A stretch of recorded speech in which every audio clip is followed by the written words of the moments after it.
Ce problème touche toutes les cultures sans exception. Je suis prêt à parier que vous connaissez quelqu'un dans votre entourage qui a vécu une telle situation, à moins que vous n'en ayez vous-même été victime. Comme il s'agit de choses très personnelles, il faudrait presque ajouter un avertissement. Le thème de l'émission d'aujourd'hui comporte des informations qui pourraient ne pas convenir aux plus jeunes téléspectateurs. Le temps du générique et nous en reparlons.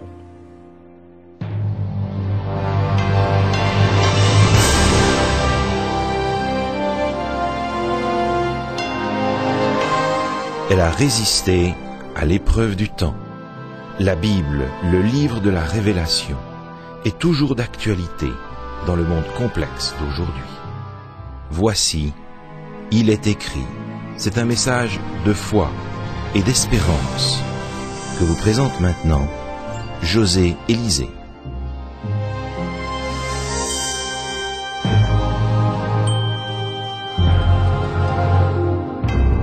Jack avait épousé Stéphanie le jour suivant la remise des diplômes.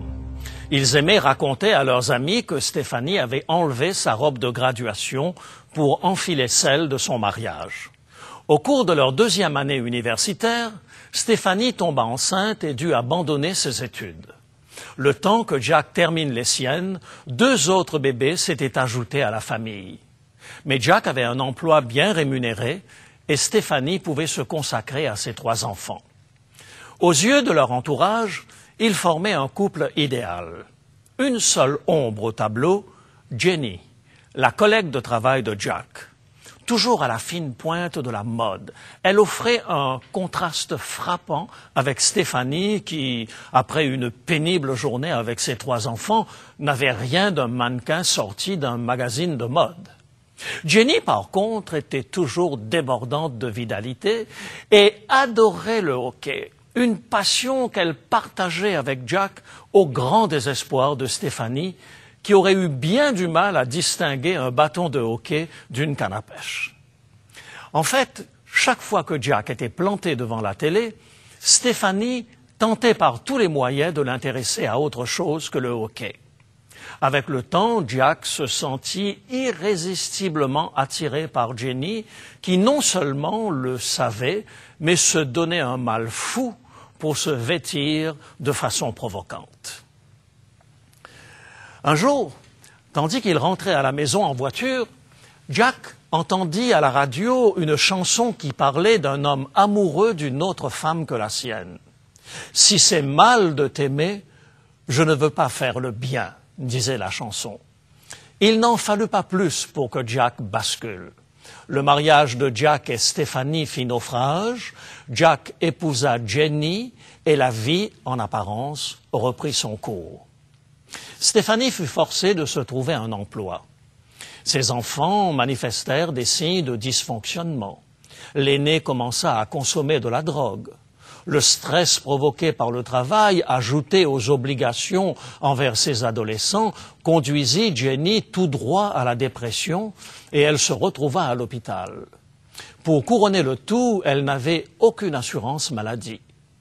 Pour la soulager, sa sœur prit chez elle la plus jeune de ses filles, mais au bout d'un certain temps, on découvrit que son mari abusait de la gamine âgée de 10 ans. Du côté de Jack et de Jenny, la lune de miel ne dura pas longtemps. Stéphanie réclama une pension alimentaire et Jack dut trouver un second emploi. Résultat, Jack voyait de moins en moins Jenny. De plus, les enfants détestaient Jenny lorsqu'ils étaient en visite chez leur père et lui faisaient vivre un vrai cauchemar. Les longues absences de Jack lui pesaient de plus en plus et Jenny finit par combler sa solitude avec un autre homme. En moins de 2 ans, elle quitta définitivement Jack.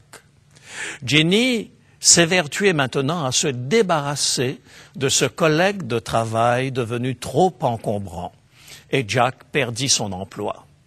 Stéphanie, de son côté, porta plainte contre son ex-mari, car celui-ci accumulait du retard dans le versement de la pension alimentaire. Jack fut traîné en cour et menacé de prison. Aux dernières nouvelles, Stéphanie vivait quelque part dans Los Angeles, joignant les deux bouts grâce aux banques alimentaires et à l'assistance publique. Son fils aîné, dans un centre de réhabilitation pour drogués, et sa fille et son bébé à sa charge. Quant à Jack, il tenta tant bien que mal de s'accrocher à son emploi, mais il finit par sombrer dans l'alcoolisme. Quelle tragédie! C'est cher payé, même si la sémillante Jenny avait fait découvrir à Jack les profondeurs abyssales de la passion. Combien de vies détruites pour un moment d'égarement! Cet enchaînement de catastrophes me rappelle un classique du cinéma muet où un kidam s'électrocute en saisissant malencontreusement un fil électrique et au fur et à mesure que des bonnes âmes tentent de le détacher de son câble, ils se font électrocuter à leur tour. Il ne s'agit probablement que d'un scénario, mais il nous enseigne une leçon importante. Lorsque nous faisons certains choix, ceux-ci ont presque toujours une incidence sur ceux que nous aimons. C'est probablement dans le domaine conjugal que cette loi se vérifie le plus souvent. Voilà pourquoi Dieu a établi des limites très claires à l'institution sacrée du mariage. Tu ne commettras point d'adultère. Dieu a littéralement écrit ces limites dans la pierre pour que l'homme s'en souvienne toujours. Notre société semble penser que la seule règle nécessaire, c'est de n'avoir aucune règle. Ne m'échauffez pas les oreilles avec les commandements. Je veux faire ce qui me plaît quand ça me plaît, dit-elle. Au cours des dernières décennies, cette soif de liberté s'est manifestée, entre autres, par notre rejet des tabous sexuels. Nous reléguons volontiers à l'époque victorienne ceux qui veulent vivre encore selon certaines valeurs. Ce sont des frustrés, des coincés, dit-on. Les médias n'ont de caméra que pour ceux qui s'octroient la liberté de marcher au rythme de leur propre tambour. Pourtant, c'est bien dans le domaine de la sexualité que les conséquences du laxisme ambiant sont les plus dévastatrices, et trop souvent des conséquences permanentes.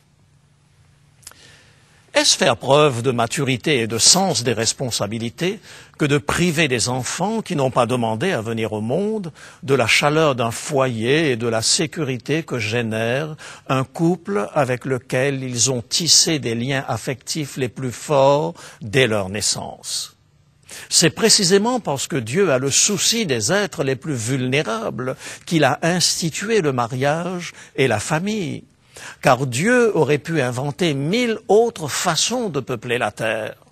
Dans une rencontre réunissant des médecins français, un orateur avait eu cette phrase qui semblait dédouaner tous ceux qui attachaient encore une quelconque importance à la fidélité conjugale. « Dédramatisons l'acte sexuel », proclamait-il. « Après tout, il ne s'agit que d'un bâton dans un trou. » C'est, me semble-t-il, réduire un geste chargé d'émotions et de sentiments à un vulgaire accouplement sans lendemain.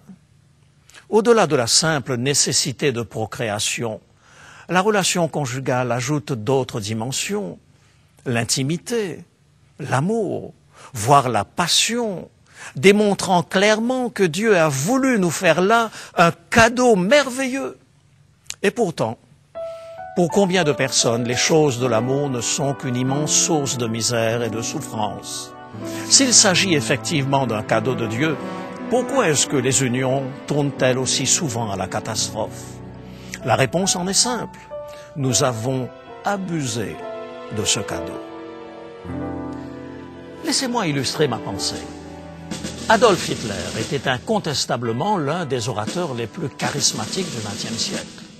Lorsqu'il est apparu sur la scène internationale à la fin de la Première Guerre mondiale, des groupuscules politiques pullulaient dans les tavernes et les brasseries de Weimar. Il personnifiait l'insatisfaction des Allemands face à la capitulation de 1918. Hitler s'impliqua dans l'un de ces groupes et probablement le national-socialisme se serait éteint n'eût été la capacité d'Hitler à électriser son auditoire. Tous tombaient sous son charme et il entraîna toute une nation dans son sillage. Pascal aurait pu écrire « Si Hitler était né bègue, la face du monde en eût été changée. » Alors, laissez-moi vous poser une question. Le fait qu'Hitler ait utilisé le don de la parole à mauvais escient, doit-il bannir à tout jamais le discours public? Bien sûr que non. Le problème ne réside pas dans le don, mais de l'usage qu'on en fait. Et c'est tout aussi vrai de la sexualité. Mis à profit avec sagesse, ce merveilleux cadeau peut être une bénédiction. En proclamant « tu ne commettras point d'adultère », Dieu place délibérément un garde-fou pour nous épargner la souffrance. Il n'est pas nécessaire que j'énumère toutes les vies brisées pour vous convaincre de la pertinence de ce commandement. Combien d'enfances détruites, combien de foyers brisés, combien de vies insatisfaites, parce que ceux qui étaient réputés transmettre les valeurs permanentes à leurs enfants ont préféré oublier les limites établies par Dieu pour satisfaire leur folie du moment. N'imaginez jamais que l'adultère puisse être la solution à votre échec conjugal. Les souffrances encourues sont de loin plus grandes que le plaisir éphémère que vous en retirerez. Certains théologiens ont cru reconnaître le péché originel dans la découverte de la sexualité. Rien n'est plus éloigné du projet de Dieu pour Adam et Ève. La Bible affirme au contraire que c'est Dieu qui a uni le premier couple. L'objectif de Dieu était de permettre à nos premiers parents de vivre leur sexualité dans le cadre d'un projet d'amour voulu par lui. La relation sexuelle au sein du couple a été conçue par Dieu pour être le point culminant de l'intimité entre un homme et une femme. Hors de l'union voulue par Dieu, l'acte sexuel est banalisé, réduit à une simple performance, un mésusage du plus beau cadeau fait à l'homme à la création. Dans les années 1970, au cœur de ce qu'on a appelé la révolution sexuelle, le magazine Life publiait un article dont voici un extrait. Tout d'abord, nous devons effacer de nos esprits l'idée qu'il existe des règles morales spécifiques concernant le comportement sexuel. Le plaisir sexuel n'est jamais mauvais.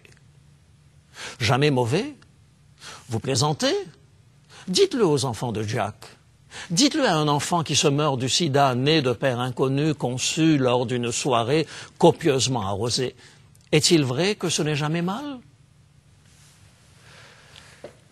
Dieu désire que notre vie sexuelle soit épanouie, que nous vivions chaque relation comme un moment intense et merveilleux, que nous éprouvions la joie et le bonheur et l'émerveillement qui découlent d'une relation physique intime, légitime, et non le sentiment d'échec et d'impuissance entraîné par une quête sexuelle jamais assouvie.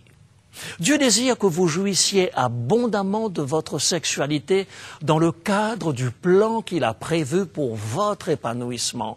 Écoutez ces paroles sorties de la bouche du sage. Proverbes chapitre 5, versets 17 à 19. « Qu'il soit pour toi seul et non pour des étrangers avec toi. Que ta source soit bénie. Et fais ta joie de la femme de ta jeunesse, biche des amours, gazelle pleine de grâce, sois en tout temps enivré de ses charmes, sans cesse épris de son amour. » La ville de Corinthe était réputée dans l'Antiquité pour la grande liberté sexuelle qui régnait dans les mœurs et les prostituées sacrées de ses temples. Aux chrétiens de cette ville, Paul écrivait dans sa première épître aux Corinthiens, chapitre 7, les versets 2 et 3, 1 Corinthiens, chapitre 7, les versets 2 et 3. « Toutefois, pour éviter l'impudicité, que chacun ait sa femme et que chaque femme ait son mari, que le mari rende à sa femme ce qu'il lui doit et que la femme agisse de même envers son mari. La femme n'a pas autorité sur son propre corps, mais c'est le mari, et pareillement, le mari n'a pas autorité sur son propre corps, mais c'est la femme. ne vous privez point l'un de l'autre, si ce n'est d'un commun accord, pour un temps, afin de vaquer à la prière, puis retournez ensemble, de peur que Satan ne vous tente par votre incontinence. La Bible invite les couples mariés à ne pas se priver l'un de l'autre. Et Paul va même jusqu'à déconseiller aux couples de vivre trop longtemps dans l'abstinence. Lisez le Cantique de Salomon et vous oublierez à tout jamais la chape de plomb que le puritanisme a coulée sur le projet divin du mariage. Dieu vous invite à jouir davantage de votre relation dans le mariage et à faire de votre sexualité vécue au sein du mariage un chemin parsemé d'immenses satisfactions. Les études récentes menées sur le niveau de satisfaction sexuelle exprimé par les couples font ressortir que les couples mariés, fidèles l'un à l'autre, éprouvent une plus grande satisfaction que ceux qui pratiquent le sexe en dehors du mariage. Contrairement à ce que pense la majorité de nos concitoyens, un homme marié trouvera plus de satisfaction avec son épouse que dans une aventure extra-conjugale. Lors de la célébration de son 50e anniversaire de mariage, on demanda à Henry Ford le secret de la longévité de son couple. Ford répondit « La formule est la même que celle que j'utilise pour une voiture à succès. Je m'en tiens à un seul modèle. » Certes, la tentation de croire que l'herbe est plus verte dans le champ du voisin peut vous tenailler. Mais l'expérience montre toujours que céder à cette tentation entraîne tôt ou tard souffrances et regrets.